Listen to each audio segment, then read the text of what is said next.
Anita, ella fanno Anita. Alhamdulillah.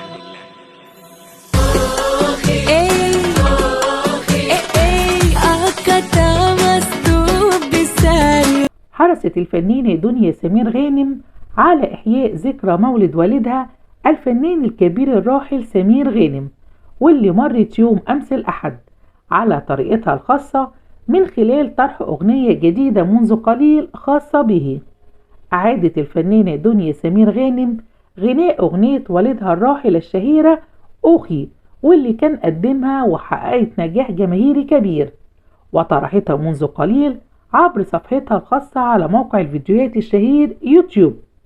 وحرصت دنيا سمير غانم على أن تجمع بين صوت والدها في غنائه لعدد من الجمل في الأغنية وبين إعادة تقديمها للأغنية، كما تضمن الفيديو مشاهد ليها وهي بتغني ومشاهد أخرى من الفيديو كليب الخاص بالأغنية.